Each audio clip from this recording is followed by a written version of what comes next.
In those days, Methuselah took a wife for his son Lamech, and she became pregnant, giving birth to a son. This child was unlike any other. His skin was as white as snow, with a flush of red like the blooming of a rose. His hair, long and white as wool, fell in soft waves, and his eyes were radiant and beautiful. When the infant opened his eyes, the light that poured from them illuminated the entire house, filling it with a brightness akin to the sun. In that moment, the child rose in the arms of the midwife, and as if guided by a higher power, opened his mouth and spoke words of blessing to the Lord of righteousness. Lamech, the child's father, was struck with terror. Overcome by fear, he fled from his home and went in haste to his father, Methuselah. He cried out, "I have brought forth a strange son, one unlike any man. He bears the likeness of the sons of the God of heaven, and his nature is different from ours. His eyes shine like the rays of the sun, and his face is full of glory. It seems to me that he is not of my blood, but of the angels. I fear that in his days great wonders will unfold upon the earth." Lamech, trembling, pleaded with his father, "Now I ask of you, go to Enoch, our ancestor, and seek the truth from him, for he dwells among the angels and will surely know what this means." Upon hearing these words, Methuselah set out to find Enoch, journeying to the very ends of the earth where he had heard Enoch resided. He called out with a loud voice, and Enoch, hearing him, came to meet him. "Behold, here I am, my son," said Enoch. "Why have you sought me?" Methuselah answered, "I have come to you with great anxiety. A vision has troubled me, and I am deeply disturbed.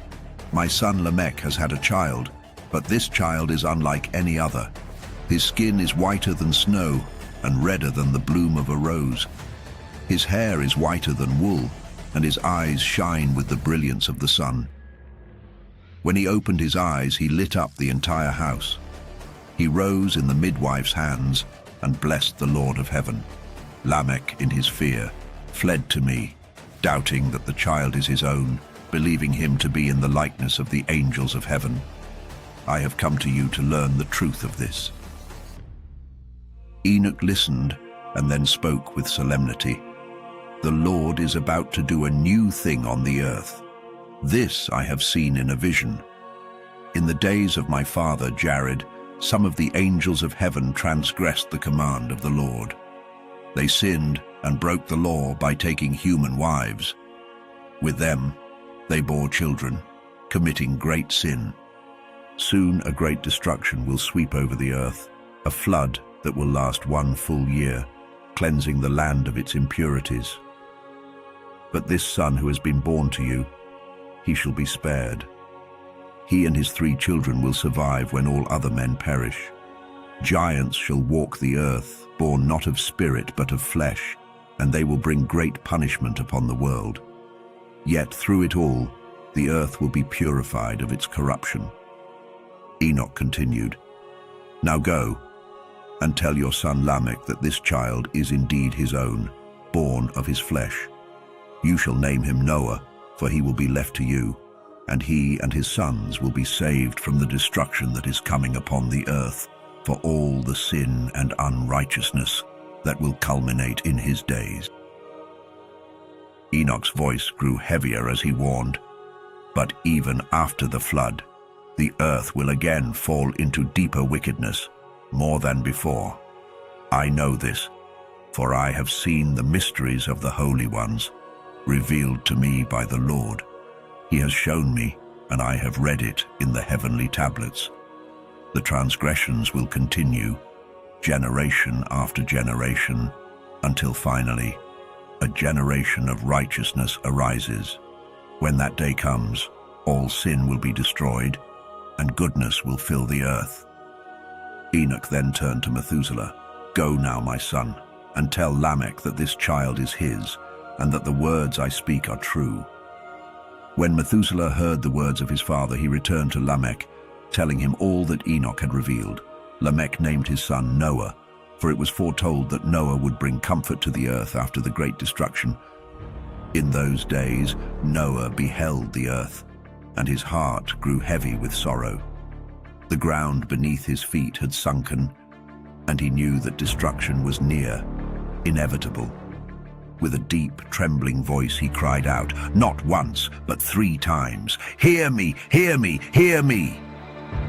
His plea echoed across the desolate lands as he sought the wisdom of his grandfather, Enoch, his soul burdened with dread.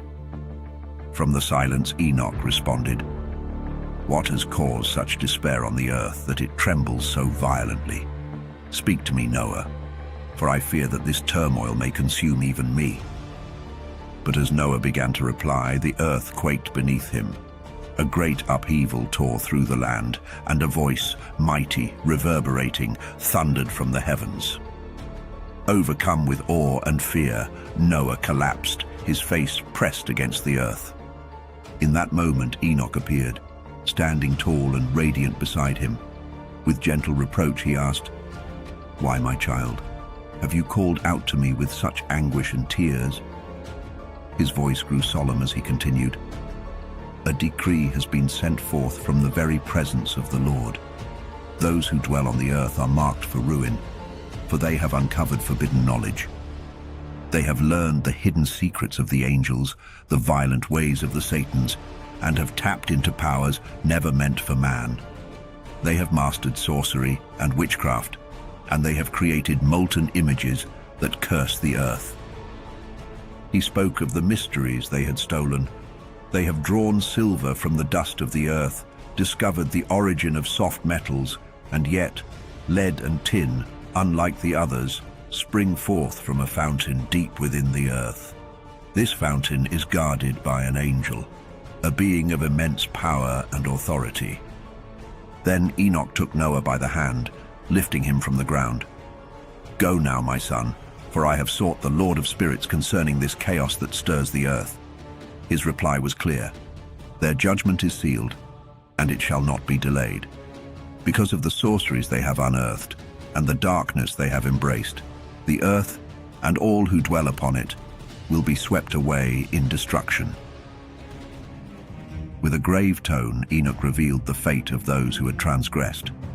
"These sinners have no hope of repentance. They are damned for eternity, for they have unveiled what was meant to remain hidden.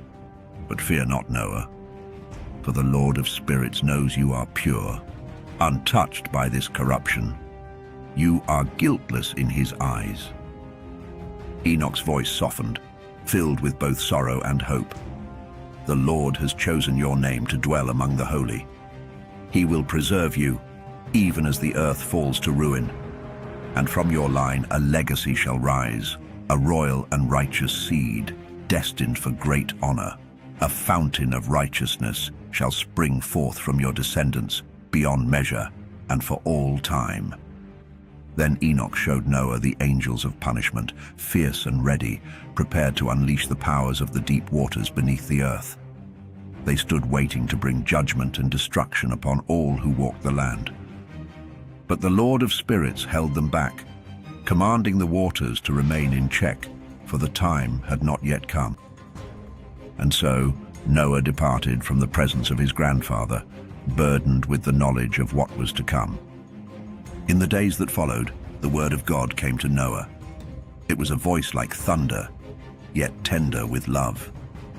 "Noah, your fate has come before me, blameless and pure. You are a man of love and righteousness. Even now the angels are building a great wooden structure. When their task is complete, I will lay my hand upon it and bless it.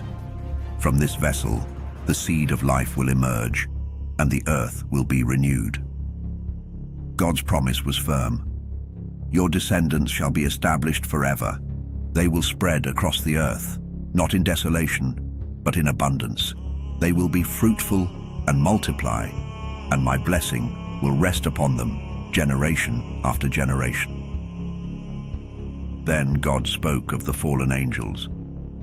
"Those who have brought unrighteousness upon the earth will be cast into the burning valley, the same valley your grandfather Enoch once showed you. It lies in the west, among the mountains rich with gold, silver, iron, and the soft metals of tin and lead. There, a great upheaval will take place, the very waters themselves convulsing with fire. The molten metal will pour forth, and from it will rise a stench of sulfur, joining the burning waters of the valley where the fallen angels are condemned. Noah saw the vision clearly, a valley of fire and flowing streams of molten metal, where those who led mankind astray would be punished for all eternity. But the waters that flowed through the valley would also serve a strange dual purpose. For the kings and the mighty, those who still walked the earth in pride, the waters would bring healing to their bodies. Yet even as their flesh was soothed, their spirits would be tormented, for they had denied the Lord of spirits. Each day they would see their punishment, and yet refuse to believe in his name. As the flames consumed their bodies, the torment of their spirits would grow, changing forever, in proportion to their suffering. Before the Lord of spirits, no word would go unjudged. Their fate was sealed, for they had followed the desires of their flesh and denied the Spirit of the Lord. In that day, the waters themselves would transform. When the fallen angels were punished in the fiery streams, the waters would grow cold. The springs of healing would turn bitter, and those who once sought refuge in their warmth would find only ice. Noah heard the archangel Michael declare, "This judgment upon the angels is a testimony for the kings and rulers of the earth. They have sought these waters for the healing of their bodies, but they will not see, nor will they believe that these same waters will one day burn with unquenchable fire, a fire that will consume them for eternity." In the aftermath of the judgment, my revered grandfather Enoch, with deep solemnity, bestowed upon me the sacred teachings inscribed in the Book of Parables. He meticulously gathered these ancient secrets and revealed them to me with reverent care, as though offering a priceless heirloom of divine wisdom. On that fateful day, Michael, the archangel of might and justice, turned to Raphael and spoke with a voice laden with dread and awe. "The weight of the Spirit, the severity of the judgment upon the hidden truths, is almost too much to bear," he said. "Who among us can endure such a profound and fierce judgment, a judgment so consuming that it causes even the steadfast to melt away?" With troubled resolve, Michael addressed Raphael once more. "Who among the heavenly hosts can remain unmoved by the anguish of this decree? How can any heart remain unshaken by the severity of the judgment that has been pronounced upon those who have led the earth astray?" When Michael stood before the Lord of Spirits, he declared with unyielding resolve, "I will not advocate for them before the Lord, for the anger of the Lord of Spirits burns fiercely against them.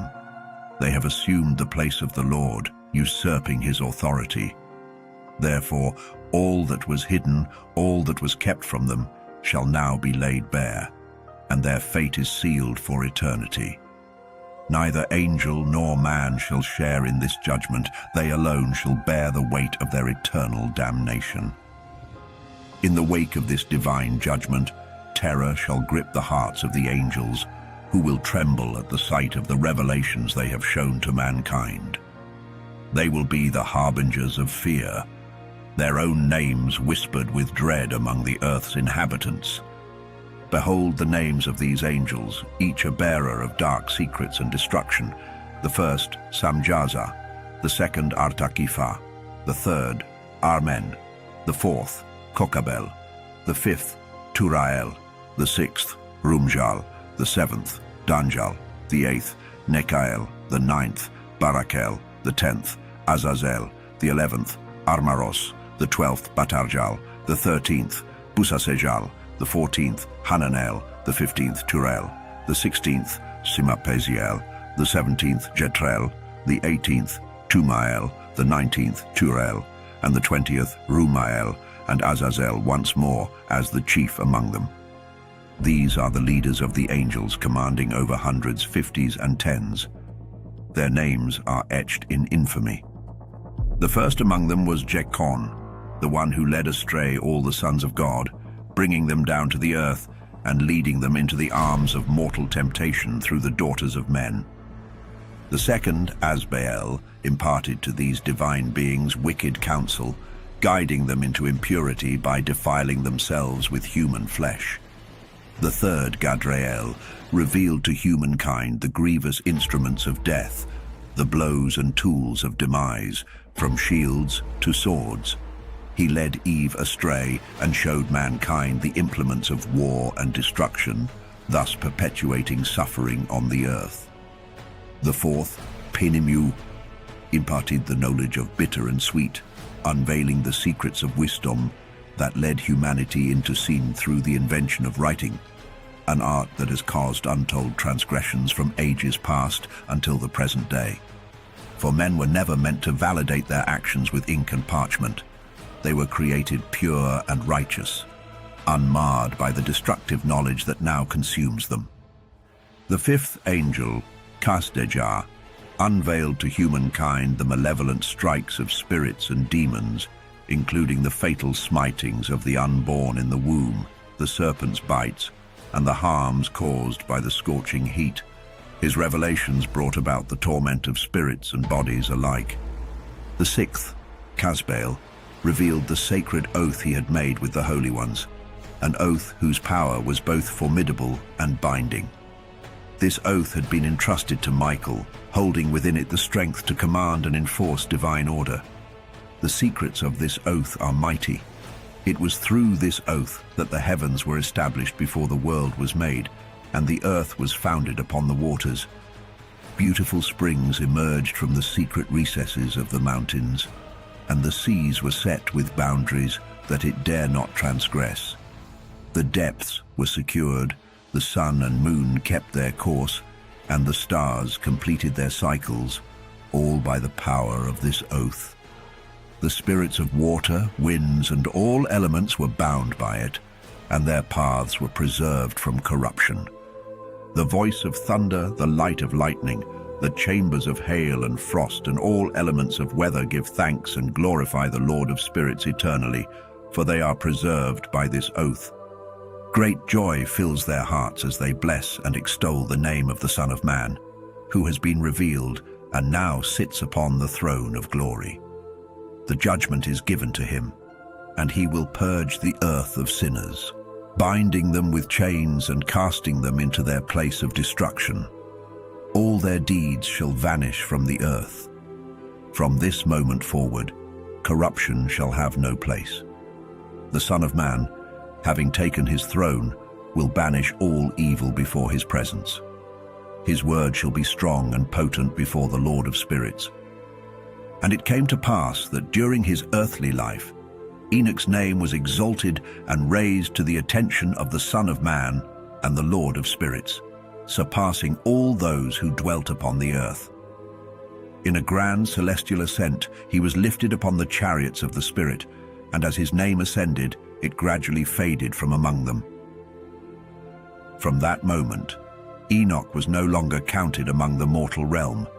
Instead, he was placed between the two great winds, between the north and the west.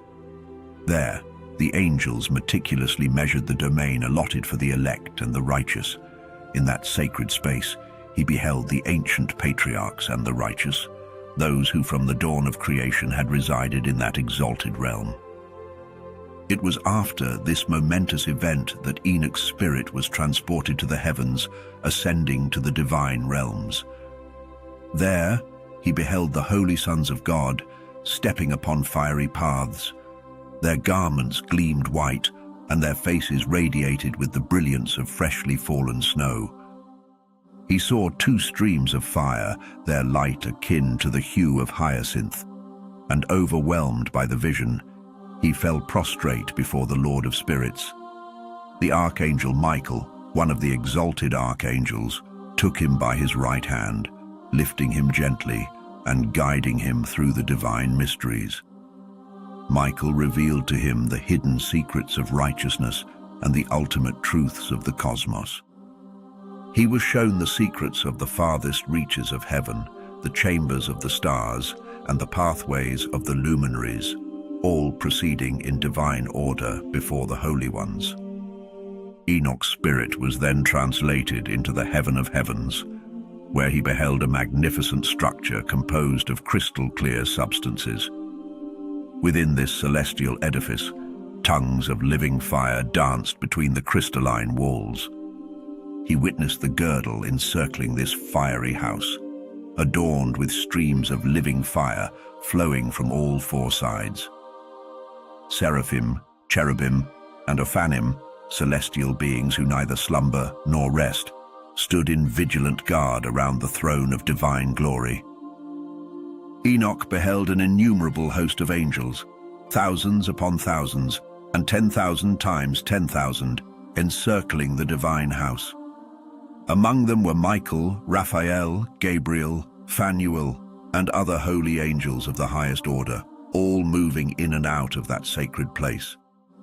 From that celestial abode emerged Michael, Gabriel, Raphael, Phanuel, and countless holy angels. Accompanying them was the head of days, his head radiant and pure as wool, his attire beyond description. Overwhelmed, Enoch fell on his face, his entire body slackened, and his spirit was transformed. In this state of divine ecstasy, he cried out with a mighty voice, imbued with the spirit of power, and he blessed, glorified, and extolled the Lord of spirits. The blessings that flowed from Enoch's lips were received with great favor by the head of days. The head of days, accompanied by Michael, Gabriel, Raphael, Phanuel, and an uncountable multitude of angels, approached him. In a voice filled with reverence, the angel spoke to him.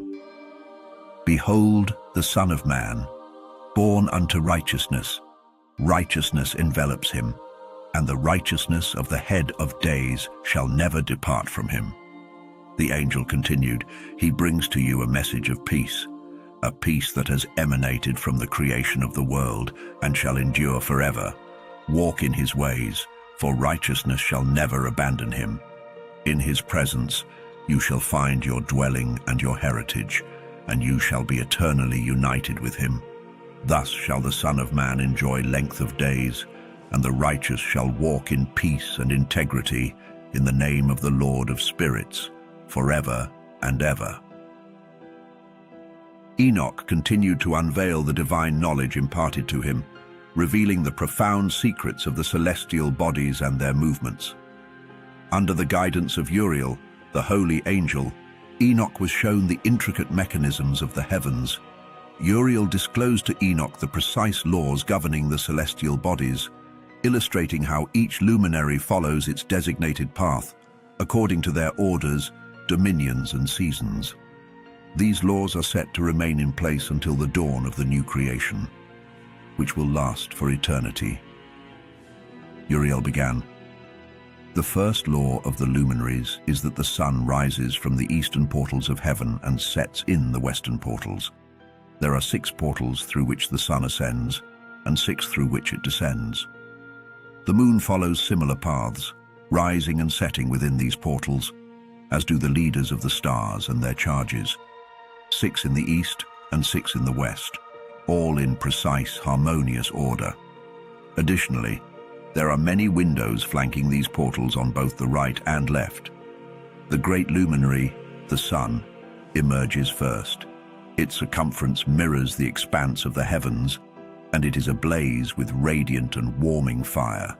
Driven by the wind, its chariot ascends, and as the sun sets, it returns through the northern realms to reach the eastern portals, proceeding to its designated entrance and illuminating the heavens. In the first month, the sun rises through the 4th of the 6 eastern portals, which contains 12 window openings. Each window emits a flame when opened at the appropriate season. For 30 mornings, the sun rises through this 4th portal and sets through the 4th portal in the west, gradually extending the daylight and shortening the night.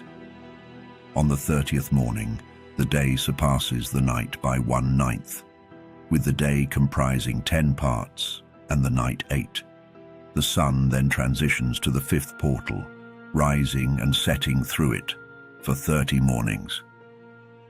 As it moves, the day lengthens by 2 parts, totaling 11, while the night shortens to 7 parts. Next, the sun advances to the 6th portal, where it rises and sets for 31 mornings.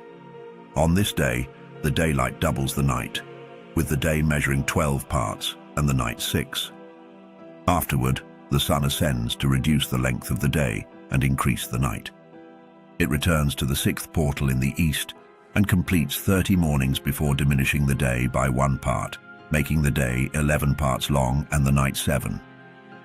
Subsequently, the sun departs the 6th portal in the west, traveling to the 5th portal in the east. For 30 mornings, it rises and sets through this portal, decreasing the day length by 2 parts to 10 and increasing the night to 8. The sun continues this pattern, transitioning to the 4th portal for 31 mornings. Here the day and night become equal, each consisting of 9 parts.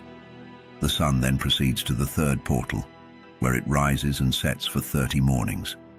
The night grows longer than the day until the 30th morning, with the night spanning 10 parts and the day 8. Moving to the 2nd portal for 30 mornings, the night lengthens to 11 parts, while the day shortens to 7. Finally, the sun enters the 1st portal for 31 mornings, where the night reaches its longest duration, being double the day. On this day, the night comprises 12 parts and the day 6. The sun completes its orbit, returning to traverse its divisions and setting in the west opposite the portal from which it rose. As a result, the night decreases by 1/9, and the night becomes 11 parts with the day at 7. The sun then re-enters the 2nd portal in the east, following its established path for 30 mornings, rising and setting as before. This causes the night to shorten to 10 parts while the day extends to 8. Subsequently, the sun rises from this portal and sets in the west, eventually returning to the 3rd portal for 31 mornings, where the day and night are equal at 9 parts each. Thus, the cycle completes with a year totaling 364 days. Uriel also showed Enoch the laws governing the moon, the smaller luminary. The moon's circumference, akin to the expanse of heaven, is driven by the wind, and its light is granted in precise measure. The moon rises with a 14th part of its light, Uriel explained, and it continues to grow until the 15th day, when it is fully illuminated. After reaching its fullness, it begins to wane, reducing its light in a precise sequence. This pattern repeats consistently, with the moon completing its cycle in alignment with the sun. In this way, the movements of the moon ensure that the years are accurately measured, maintaining the balance and order of time. Uriel showed Enoch the movements and positions of all the celestial bodies, including the sun, moon, and stars. Each of them follows a fixed path, obeying the commands set by the Lord of Glory, who established them to rule over the heavens and the earth. The angel Uriel then explained the 12 portals located around the sun's chariot. From these portals, rays of sunlight emerge, providing warmth to the earth. He also revealed the portals from which the winds and dew flow, explaining how these forces control the daily and seasonal cycles. There are 12 portals in total, which are used by the sun, moon, and stars to maintain the natural order of the cosmos. Uriel showed how the balance between light and darkness, warmth and cold, prosperity and desolation is sustained by the Creator's design. Finally, Uriel demonstrated the workings of the winds that come from 12 portals around the edges of the earth. These winds bring different outcomes, ranging from blessings and abundance to destruction and desolation. The east wind carries drought and heat, while another from the east brings rain and fertility. The north winds deliver cold and snow, while the winds from the west bring mixed conditions. The laws of the heavens were unveiled before my eyes, Enoch declared, his voice filled with awe. I saw how every star, every planet, and every force of nature moves with perfect precision, following the path assigned to them, maintaining the delicate harmony and balance of all creation. In those days, Uriel spoke unto Enoch, saying, Behold, I have revealed all to you, O Son of Man. I have unveiled the hidden mysteries of the sun and the moon, the sacred leaders of the stars of the heavens, and all those celestial beings who govern their movement, their duties, and the appointed times of their rising and setting. And as he spoke, a shadow seemed to loom over the days of the future, and he declared, In the days when the hearts of men have turned cold, the years shall be shortened, and the earth itself will grieve. The fields and lands that once teemed with life will falter, and the seeds sown will delay their growth. All things that dwell upon the face of the earth shall be altered. Their times will be no more as they once were. The rain, which once fell as a gift from the heavens, shall be withheld, and the skies shall close themselves in silence. As the angel's voice echoed through the winds of prophecy, the sorrow of the earth became clearer. In those days, he continued, the fruits of the earth shall wither, arriving late in their season, if they come at all. The trees, once heavy with life, will hold back their fruits, and the cycles of abundance shall be broken. Even the moon, faithful in her course, shall forsake her path, and not appear at her appointed time. He lifted his gaze towards the heavens and continued, And in those fateful days, the sun itself shall be seen, but not as you have known it. It shall journey toward the edge of the great western chariot, and shine more fiercely than ever before, breaking the sacred order of light. He spoke with a voice filled with lament. The chiefs of many stars shall forsake their appointed paths, and they shall wander, disobedient to the order that was entrusted to them. Their duties and their seasons will be forsaken, and they will fail to appear at the appointed times set by the Creator. The sacred order of the heavens, hidden from the eyes of the sinful, shall become a mystery lost to them, and the minds of men shall stumble in their understanding. They will look to the stars with confusion, erring in their thoughts, and worse still, they will be led astray and worship the stars as gods. The angel's tone grew darker as he foretold the outcome of such folly. Evil will multiply upon the earth, spreading like a plague upon mankind. And with the coming of this evil shall follow a swift and terrible punishment, one so mighty that it shall destroy all who persist in their wickedness. Thus, Uriel concluded his dire warnings, and the silence that followed was heavy with foreboding. In another moment of divine revelation, Uriel then called upon Enoch and said unto him, Behold, gaze upon the heavenly tablets, read what is inscribed upon them, and take heed of every single detail, for the wisdom contained within is for your understanding. Enoch, with reverence, observed the heavenly tablets and read the inscriptions written by the hand of the Almighty. In them were contained all the deeds of mankind, from the beginning of the earth until the remotest generations yet to come. As he read and comprehended the vastness of human history, Enoch's heart was moved, and he blessed the great Lord, the eternal King of glory, for all his wondrous works. His lips spoke praises for the Lord's unending patience, and he blessed him for his mercy upon the children of men.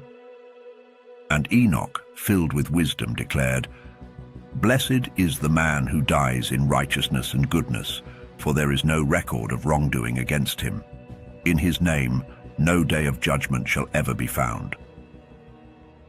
When these revelations had been made known to Enoch, the 7 holy ones, who had been his guides, brought him back to his earthly abode. They stood before the door of his house and spoke, saying, Enoch, you must now declare these truths to your son Methuselah and to all your children. Show them that no flesh is righteous before the eyes of the Lord, for he is the creator of all. He is the source of all life, and to him alone is judgment reserved. The angelic voices continued, You have been granted but one more year to dwell among your kin, so that you may give your final commands and teach your children. Write down all that you have seen and testify to the generations that will come after you. And in the second year, we shall return and take you from the midst of men." Uriel's words were filled with both warning and hope. "Be strong in heart, for the righteous will proclaim righteousness to the righteous. Those who walk in the path of goodness shall rejoice together and offer their blessings to one another. But the sinners shall perish with the sinners, and the apostates will fall into the abyss with those who have abandoned the truth. The righteous, however, though they may suffer because of the deeds of men, shall be taken away to escape the treacherous ways of the godless." When the angels had finished speaking, their voices fell silent, and Enoch returned to his people, his heart full of praise for the Lord of all creation. And in the days that followed, Enoch spoke to his son Methuselah, recounting all the knowledge he had been given, and he wrote down every detail for him. He urged Methuselah to preserve the books and to pass them down through the generations, so that this wisdom, which surpassed the understanding of men, might be known throughout all ages. Enoch spoke solemnly, "I have given you wisdom, my son, and to your children. Ensure that they pass this knowledge on to their descendants, for this wisdom is beyond human thought. Those who understand it will remain vigilant, never sleeping, but listening and learning with eager hearts. To them, this wisdom shall be more satisfying than the finest of foods." He blessed all the righteous, saying, "Blessed are those who walk in the way of righteousness, and do not sin like the sinners."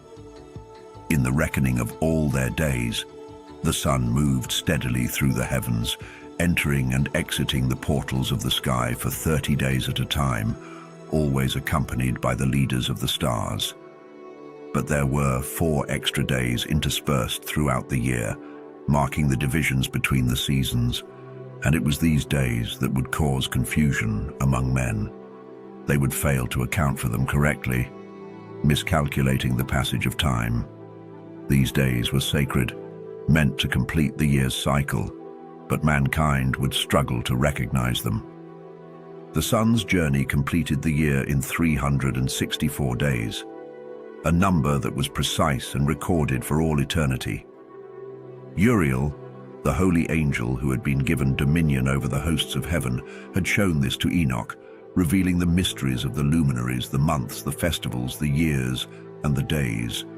Uriel, with his divine authority, held sway over night and day, over the shining of the sun and moon, and the stars that spun endlessly in their heavenly chariots. There was an order to the stars, each one placed in its season, aligned with the festivals and the passing months. The leaders of the stars, those who guided their courses, were appointed by name. 4 powerful beings governed the 4 divisions of the year: Milkiel, Helemelech, Melayal, and Naral. Beneath them, 12 other leaders directed the stars through each month, with countless others ensuring the days and seasons progressed with perfect order. At the start of the year, the leader Melchijal, also known as Tamini, rose first. He governed the sun's rule for 91 days, and during his reign, the earth was marked by sweat, warmth, and calm skies.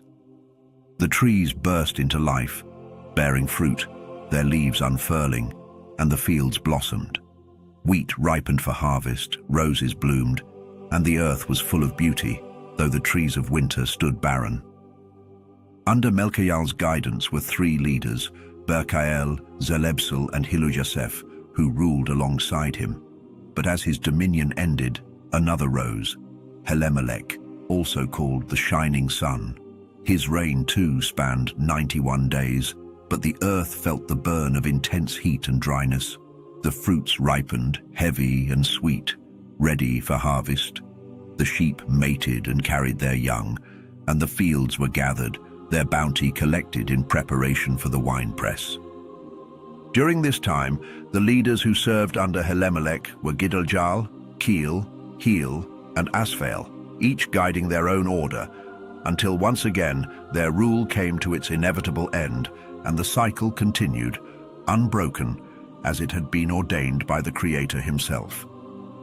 And now, Methuselah, my son, listen closely, for I will share with you all the visions that have been revealed to me. These visions, given by the Almighty, have been heavy upon my spirit, and I will recount them to you in their entirety. There were 2 great visions before I took a wife, each one different from the other. The first came when I was still learning the ways of writing, a time when my mind was young and eager. The second, far more terrible, came before I married your mother. It was then that I was shown a dreadful sight, one that chilled me to the core, and in my distress I turned my heart to the Lord in prayer. In that moment, I had laid myself down in the house of my grandfather, Mahalalel. As I slept, the vision overtook me, and I saw the heavens collapse. The very firmament above us was torn away and fell, plunging to the earth with an overwhelming force. And when it struck the earth, I watched in horror as the ground opened into a vast abyss. The mountains, once steadfast and towering, were hurled upon each other, one upon the other, while the hills sank into the depths. Even the great trees, rooted in the earth since ancient times, were ripped from their foundations, cast into the abyss below, as if they were nothing. And then, from the depths of my soul, a word arose, and my mouth was filled with a cry. I lifted my voice and shouted, "The earth is destroyed." At that moment, my grandfather Mahalalel awakened me from my slumber, hearing my cries. He spoke to me with great concern. "Why do you wail so, my son? What has caused this lamentation within you?" I told him of the vision that had been shown to me, every dreadful detail of it. His face grew grave as he listened, and he said, "What you have seen is terrible indeed, my son. Your dream vision reveals the hidden secrets of the world's sin, and the weight of this sin will drag the earth into the abyss. It shall be destroyed with a mighty destruction." He looked at me with urgency and said, "Now rise, my son, and petition the Lord of glory, for you are faithful in his sight. Pray that he might leave a remnant upon the earth, that he does not utterly wipe out all of creation."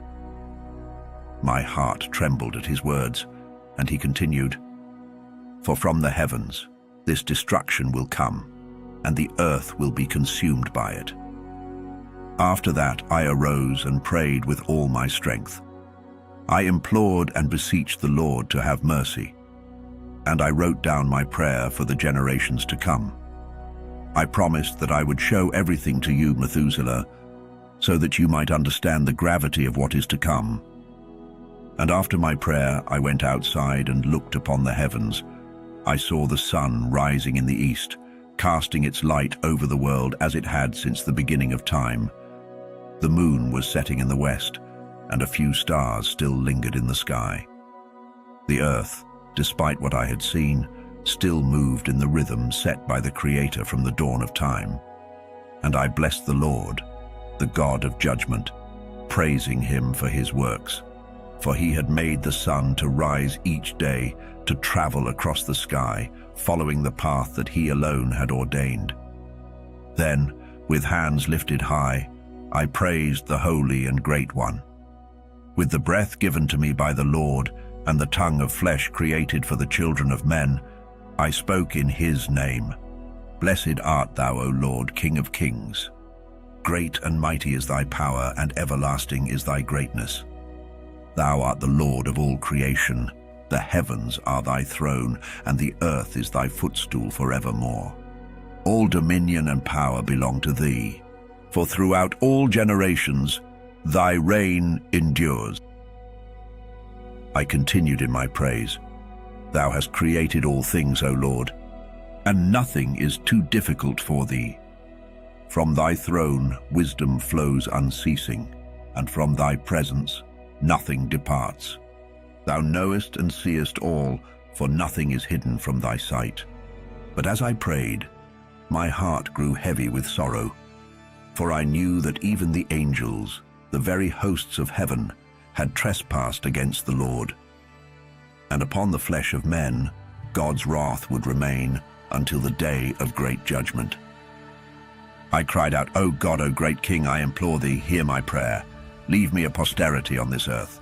Do not destroy all flesh. Do not let the world be left barren and without inhabitant, succumbing to eternal destruction."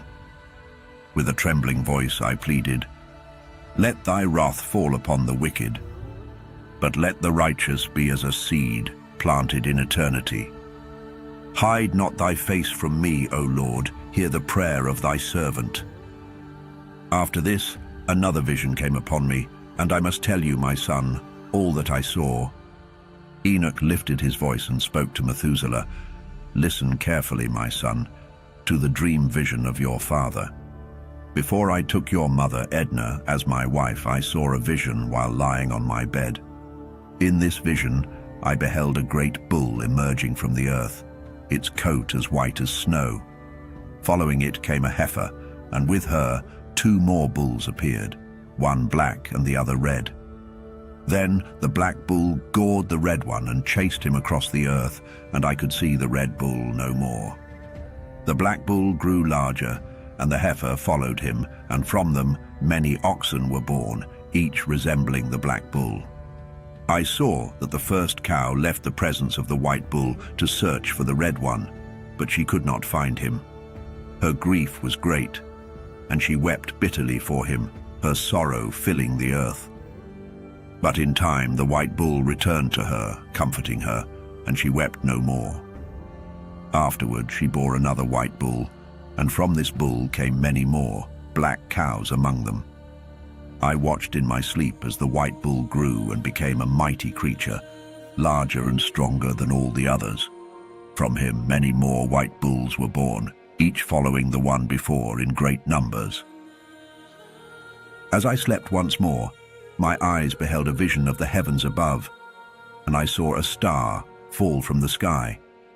It descended and mingled among the oxen, grazing and feeding alongside them.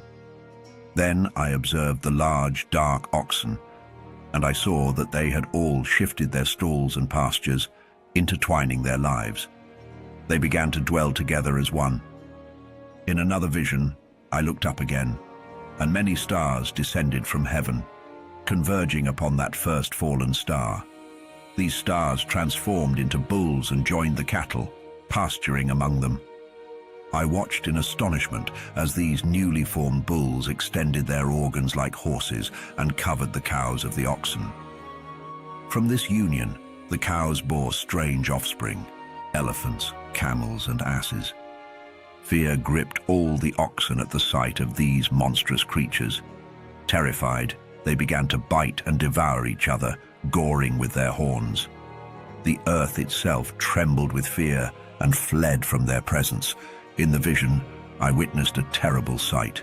These creatures began to gore and devour one another, and the earth cried out in anguish. I lifted my eyes once more to heaven, and in the vision, beings like white men emerged from the celestial realm. 4 of these beings stepped forward, accompanied by 3 others. The 3 who arrived last seized me by the hand, lifting me away from the earthly generations and elevating me to a high and lofty place. They showed me a towering structure that loomed above the earth, while all the surrounding hills appeared small in comparison. One of the beings said to me, "Stay here and watch everything that happens to these elephants, camels, and asses, as well as the stars and the oxen. Observe all that befalls them." In the vision, I saw one of the first 4 beings who had come forth. He seized the original star that had fallen from heaven, binding it hand and foot before casting it into a narrow, deep, and dreadful abyss. Then another being drew a sword and handed it to the elephants, camels, and asses.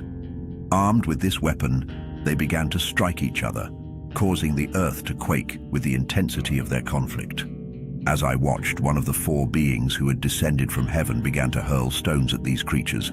He gathered all the great stars whose organs resembled those of horses, bound them hand and foot, and cast them into the same abyss of the earth, leaving them confined and helpless. One of the four beings approached the white bull and revealed a profound secret to him, causing no fear. The bull, transformed into a man, constructed a magnificent vessel for himself and dwelled within it. Alongside him, 3 other bulls took refuge in the vessel, their presence shielded within. Once more, I directed my gaze toward the heavens and beheld a towering roof, adorned with 7 torrents of water. These torrents poured forth an abundance of water into a vast enclosure. I looked again, and fountains erupted on the floor of that great enclosure, causing the water to rise and swell. The enclosure gradually filled with water until it was entirely submerged. As the water deepened, darkness and mist thickened. The water crested above the enclosure's height and began to overflow, covering the earth beneath. All the cattle within the enclosure were gathered together, and I watched as they sank, consumed by the rising waters and perished within their depths. The vessel, however, remained afloat, while all the oxen, elephants, camels, and asses sank beneath the water, disappearing from sight and meeting their doom. In the vision, I saw the torrents recede from the towering roof, revealing the earth's surface. Chasms were filled, and new abysses opened up. The waters drained into these new chasms, making the earth visible once again. The vessel settled on solid ground as darkness receded and light emerged. The white bull, now a man, emerged from the vessel along with the 3 bulls who had accompanied him. One was white like him, another was blood red, and the last was black. The white bull departed from them. The bulls began to create beasts of the field and birds, leading to the emergence of diverse species: lions, tigers, wolves, dogs, hyenas, wild boars, foxes, squirrels, swine, falcons, vultures, kites, eagles, and ravens. Among these, a new white bull was born. Conflict arose among these creatures, but the newly born white bull fathered a wild ass and another white bull. The wild asses multiplied from this lineage. The bull, born from the first white bull, sired a black wild boar and a white sheep. The wild boar produced many offspring, while the sheep gave birth to 12 lambs. As the 12 lambs grew, one was given to the wild asses, who then passed it to the wolves. This sheep matured among the wolves. The lord of the sheep gathered the 11 remaining lambs and brought them to live and graze among the wolves. The flocks multiplied, growing numerous.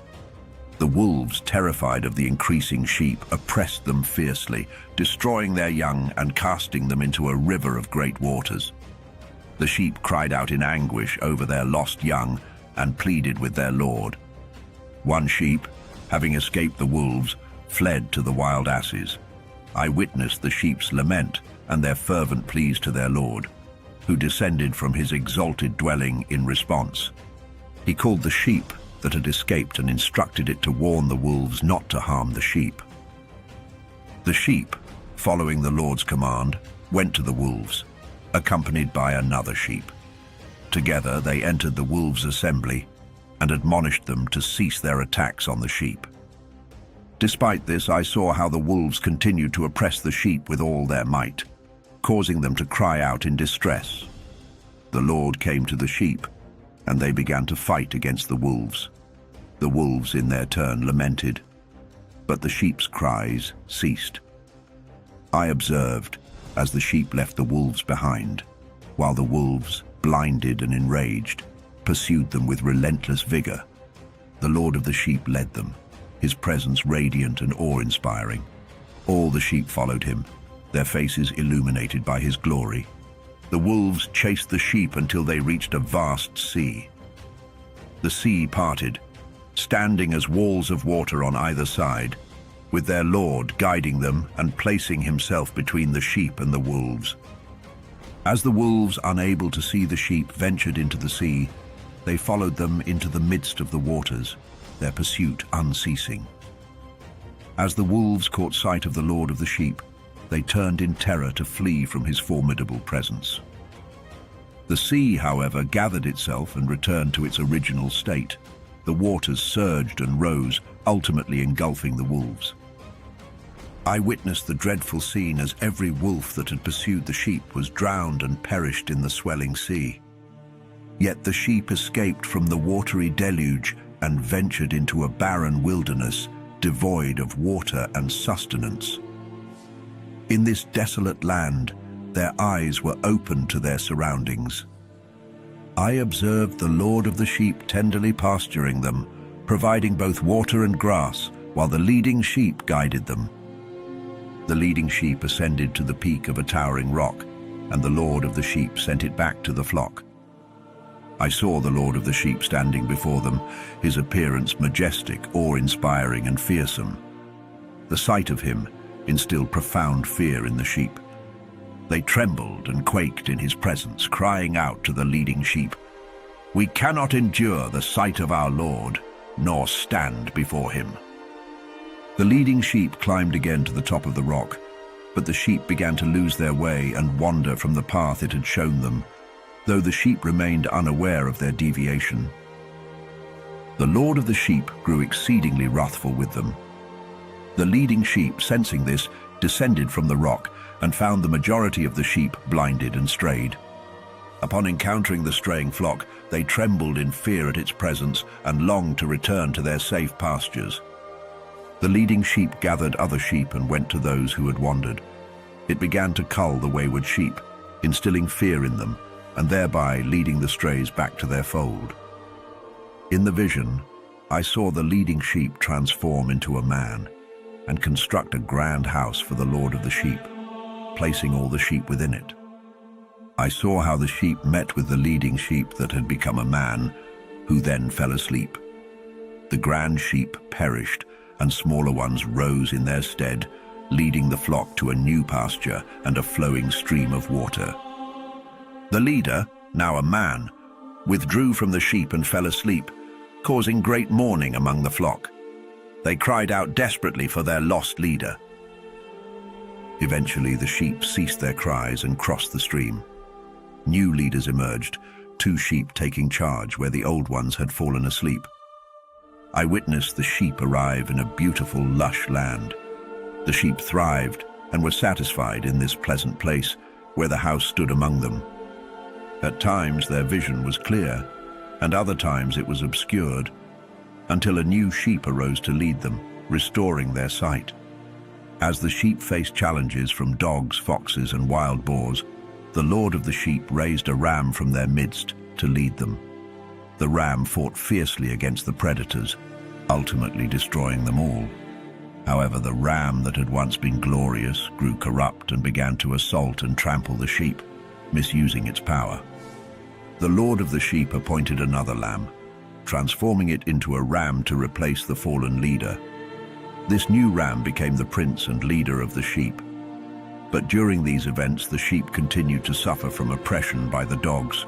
The first ram pursued the second, but the second ram fled in fear. Eventually, the dogs overpowered and brought down the first ram. The second ram then took charge, leading the sheep. The flock multiplied and grew, while the predators fled in fear before the ram's might. The ram defeated the wild beasts, which no longer had power over the sheep. The ram fathered many sheep before falling asleep.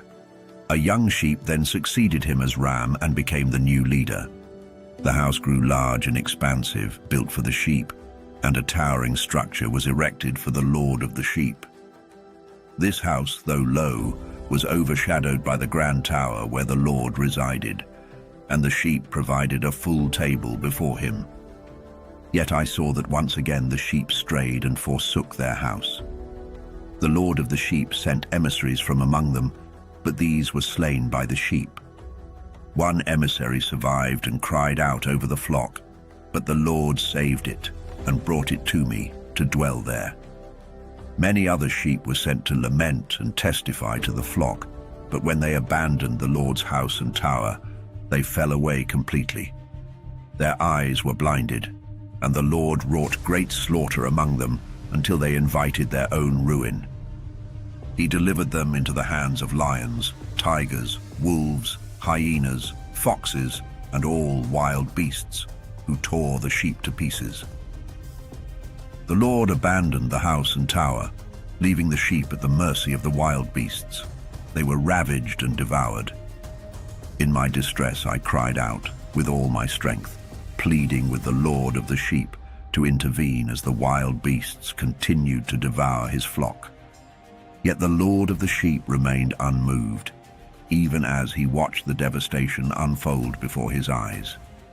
He rejoiced in their being devoured, swallowed, and plundered, leaving them at the mercy of the ravenous beasts. Then he summoned 70 shepherds and handed the sheep over to them, commanding them, "Each of you shall now tend to the sheep and do everything I instruct you. I will give you a specific number of sheep, and you are to destroy only those I command you to." He entrusted the sheep to their care. But he also called upon another and said, "Observe everything the shepherds do to the sheep. Watch closely, for they will destroy more than I have ordered. Record every excess and all the destruction they commit. Note how many perish by my decree, and how many fall by their reckless will. Document the wrongdoings of each shepherd." And to this observer he added, "Do not reveal this to the shepherds, neither warn them nor speak to them of their misdeeds. Simply write down every sheep they destroy and present the full account to me." In time, the shepherds began to tend the sheep, but they slaughtered far more than they were instructed. They handed the sheep over to the lions and other wild beasts. The lions and tigers tore through the sheep, devouring them in great numbers. Even the wild boars feasted on them. And the shepherds set fire to the tower and brought the house of the sheep crashing down. Sorrow weighed heavily upon me as I gazed upon the ruins of the tower. For the house of the sheep lay in rubble, and I could no longer tell if any of the sheep had managed to return to it. The shepherds and their accomplices continued to surrender the sheep to the wild beasts, each receiving a fixed number. Meanwhile, the observer faithfully recorded in his book how many sheep each shepherd destroyed, and many more perished than was decreed. I could not contain my grief, and I wept bitterly for the slaughtered sheep. In my vision I saw the one who kept the record bringing the book before the Lord of the sheep. Every name, every act of destruction was written down, and the book was laid before him. The Lord read it, sealed it, and set it aside. I continued to watch as the shepherds pastured for 12 more hours. In that time, 3 sheep turned back and entered the ruins, rebuilding what had been lost.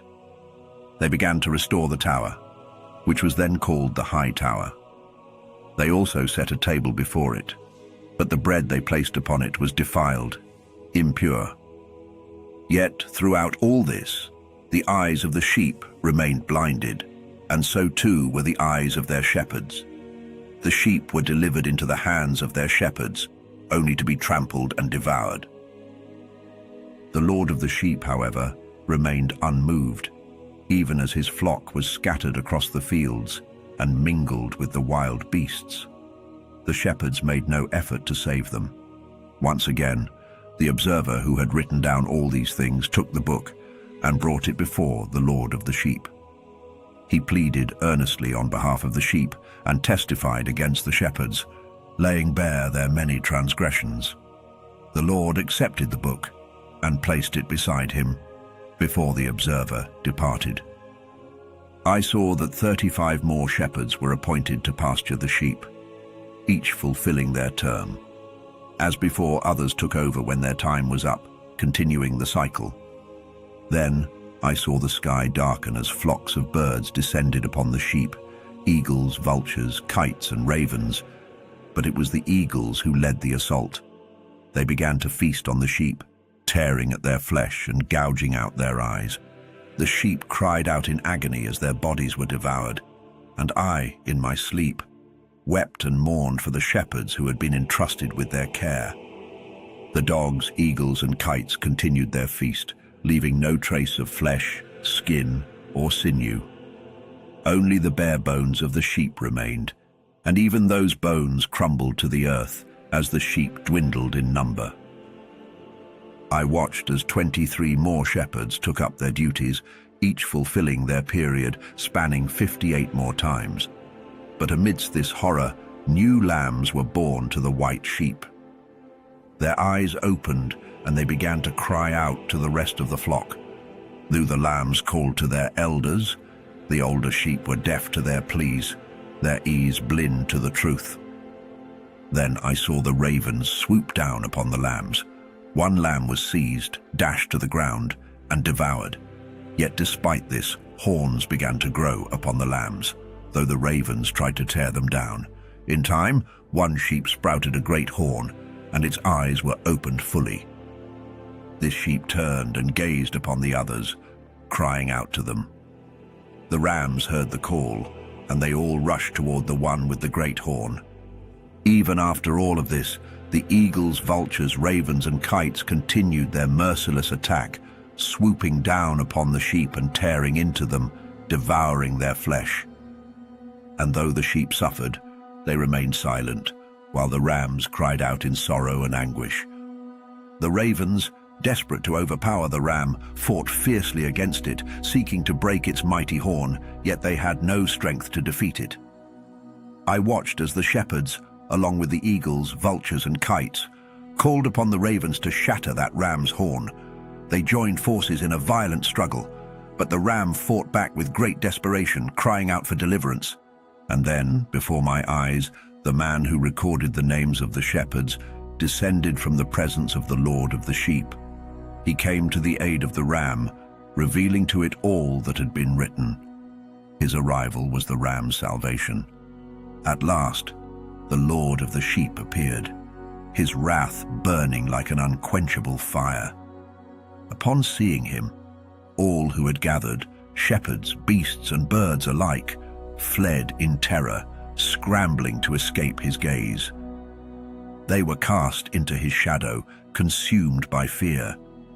The eagles, vultures, ravens, and kites were all gathered together, and the sheep of the fields came as well, uniting with the beasts and birds in their efforts to break the ram's horn. But I saw the man who had written the book open it, presenting the record of the 12 last shepherds. They had wrought greater destruction than any before them. The Lord of the sheep saw this and was filled with fury. The Lord took his staff of wrath in hand, and with a mighty blow he struck the earth. The ground split open, and all the beasts and birds of the heavens that had tormented the sheep were swallowed by the earth, which closed upon them, sealing their doom. Then I saw that a great sword was given to the sheep.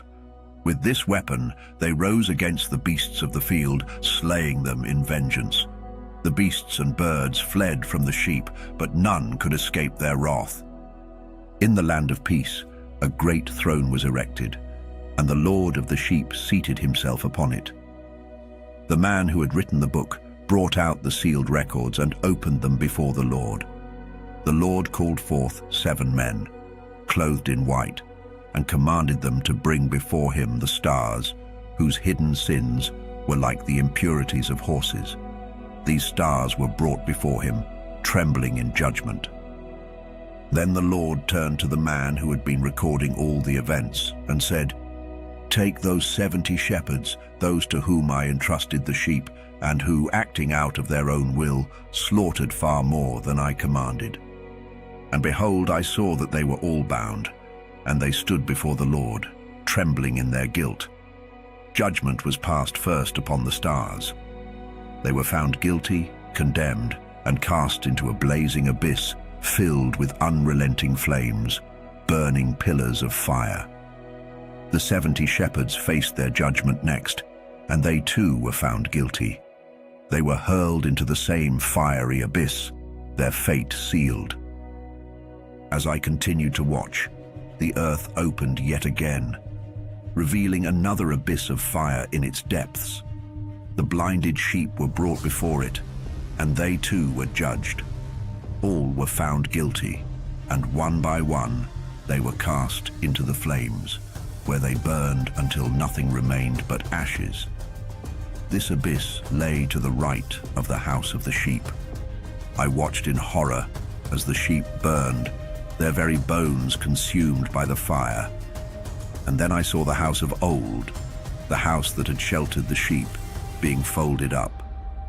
Its pillars, beams, and ornaments were all taken down and carried away, placed in a distant land to the south. But then a new house appeared, greater and more magnificent than the first. It was set up in the place of the old, its pillars stronger, its decorations grander. All the sheep that remained were gathered into this new house. As I looked upon the scene, I saw all the beasts of the earth and birds of the sky bowing in submission to the sheep. They made supplications and obeyed the sheep in all things. The Lord of the sheep rejoiced greatly, for all the sheep had returned to his house. In that moment, the three men clothed in white, who had once taken me by the hand, appeared again. They, along with the ram, lifted me up and placed me in the midst of the sheep, just before judgment was to commence. The sheep were now clothed in pure white wool, abundant and clean.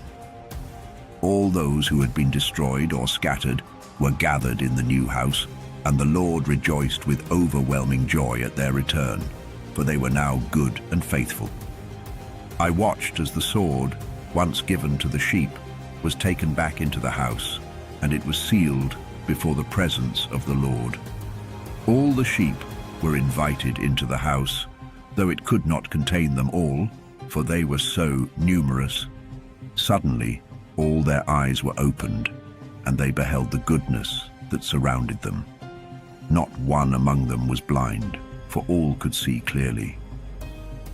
I saw that the house was vast and spacious, filled to the brim with the sheep. Then from among them a white bull was born with large horns. All the beasts of the field and birds of the sky feared him and sought his favor, making petitions to him without ceasing. I watched as the generations of the sheep were transformed, one after the other, until they all became white bulls. Among them, the first one became a lamb, but this lamb grew into a mighty beast with great black horns upon its head. The Lord of the sheep rejoiced over this lamb and all the oxen. In the midst of them, I fell into a deep sleep, and when I awoke, I had seen everything.